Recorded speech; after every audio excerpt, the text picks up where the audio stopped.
উত্তরবঙ্গ উন্নয়ন দপ্তরের উদ্যোগে শিলিগুড়ি পুর নিগমের ৪১ নম্বর ওয়ার্ডে রাস্তা ও ড্রেন নির্মাণের কাজের শিলান্যাস করলেন উত্তরবঙ্গ উন্নয়ন মন্ত্রী উদয়ন গুহ।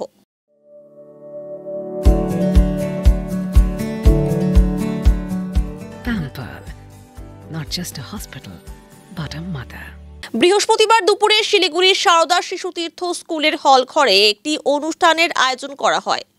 অনুষ্ঠানে মন্ত্রীর পাশাপাশি উপস্থিত ছিলেন শিলিগুড়ি পুর নিগমের মেয়র গৌতম দেব, ডেপুটি মেয়র রঞ্জন সরকার, কাউন্সিলর শিবিকা মিত্তাল সহ পুর নিগমের অন্যান্য কাউন্সিলর এবং বড় চেয়ারম্যানরা। ব্লকের রাস্তা আর drain 1200 metre, ward number 41 Uttarbanga উন্নয়ন দপ্তর এই কাজটা শুরু করলো। দুদিন আগেই আরও দুটো ওয়ার্ডে প্রায় 4 কোটি টাকার বেশি কাজের উদ্বোধন শুরু হয়েছে এবং এখন 4 নম্বর ওয়ার্ডে আরেকটি বড় রাস্তার কাজ আমরা আজকে শুরু করি। 22 কোটি টাকা নেক্সট এই ফাইন্যান্সিয়াল ইয়ারে ওটা বিভিন্ন কাজকর্ম আছে। ঘুমারি ব্রিজ আছে, 36 আর 22-এর ব্রিজটা আছে, বিভিন্ন রাস্তা। পরশুদিন 37 নম্বর 39 নম্বর ওয়ার্ডের কিছু কাজের সূচনা করেছি। আজকে 41 নম্বর ওয়ার্ডের কাজ। আমি সেদিনই শুনেছিলাম যে এই ওয়ার্ডগুলো ডাবগ্রাম ফুলবাড়ির সাথে যুক্ত। যে ডাবগ্রাম ফুলবাড়িতে গত বিধানসভা নির্বাচনের সময়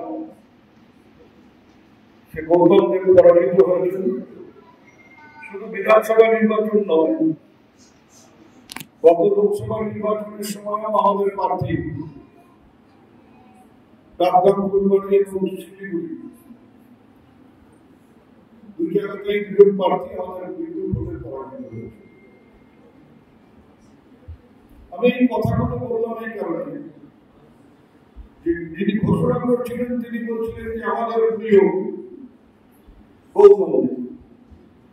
এটা আপনারা তখনই বলবেন যখন গৌতম দেবকে আবার তার পুরোনো জায়গায় ফেরত দেবেন, তাকে কাজ করবার সুযোগ করে দেবেন, তখন বলবেন যে প্রিয় গৌতম। তার আগে প্রিয় কথাটা খানিকটা মেকি মনে হয়।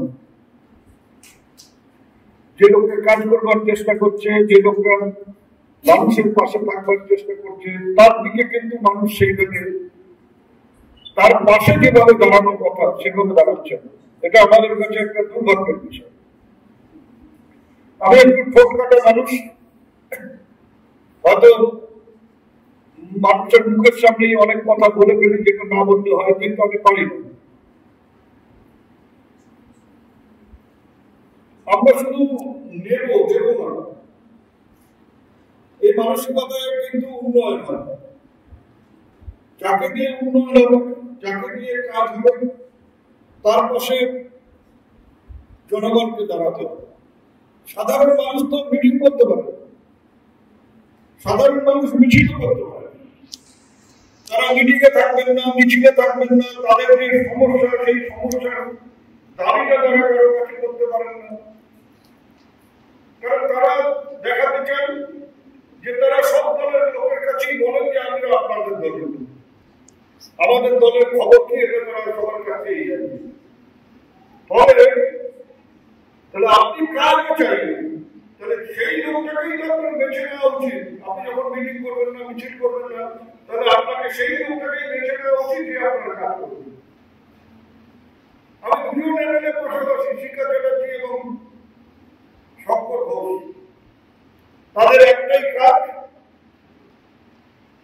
সাম্প্রদায়িক সম্প্রীতিকে ধ্বংস করা, হিন্দু মুসলমানের মধ্যে দাঙ্গা বানিয়ে দেওয়া, আর কি করে মমতা বন্দ্যোপাধ্যায়কে ছোট করা যায় সেটা প্রতিনিয়ত চিন্তা করছেন। মমতা বন্দ্যোপাধ্যায়ের বিরুদ্ধে কখন রাজভবনের গেটের সামনে গিয়ে ধর্ণা দেওয়া যায়, কখন লালবাজারের গেটের সামনে গিয়ে ধর্ণা দেওয়া যায়।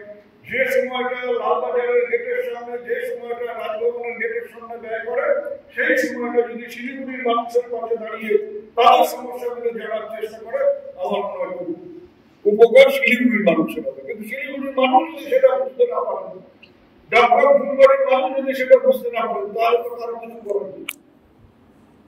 এটা গৌতম বাবু বলছে, আমরা আজকের দিন দুদিনের এই 3টে ওয়ার্ডে 5.5 কোটি টাকা 6 কোটি টাকার কাজে শুরু করলাম। এবং আজকে ঠিক এখানে আসবার আগে 8 ঘন্টা হয়নি, শিলিগুড়ি শহরের জন্য আমি 25 কোটি টাকার কাজ শুরু করলাম। শুধুমাত্র শিলিগুড়ি ওয়ার্ডের যে ওয়ার্ডগুলো আছে সেই ওয়ার্ডগুলোর উন্নয়নের জন্য কাজ হবে। টেন্ডার হয়তো ছুটি আছে, এই ছুটিটা চলে গেলে 15 তারিখ পর্যন্ত ছুটি আছে, 16-17 তারিখে টেন্ডার হয়ে যাবে। আমি তো জানি না যে কোথায় কি সমস্যা আছে, শিলিগুড়ি শহরে কোথায় আমার কি দরকার আছে এটা আমার জানা নেই। কে জানিয়েছেন? বলবো তিনি আমার অফিসে গিয়ে আমাকে ফাইল দিয়েছেন যে শিলিগুড়ির জন্য এই কাজগুলো করতে হবে, আমরা সেইভাবে কাজগুলো করছি। সেই লোকটা যদি আপনাদের কাছ থেকে উৎসাহ না পায়, সেই লোকটা যদি আপনাদের কাছ থেকে এই এগিয়ে যাওয়ার সাহসটা না পায়, কাজ করার জন্য প্রেরণাটা না পায়, তাহলে সেই লোকগুলোই তো জয়ী হবে। সেই লোকগুলোই আপনাদের কাছে উৎসাহিত, আপনাদের কাছ থেকে উৎসাহ পাবে, আপনাদের কাছ থেকে প্রেরণা পাবে, যাদের কাজ করার ইচ্ছে নেই, যাদের সরকারকে সবসময় নিচু করবার মানসিকতা, তারা যদি আপনাদের দ্বারা উৎসাহিত হয় তাহলে কাজটা কিন্তু আস্তে আস্তে কমে যাবে বা এই উন্নয়নটা টিকিয়ে রাখা মুশকিল।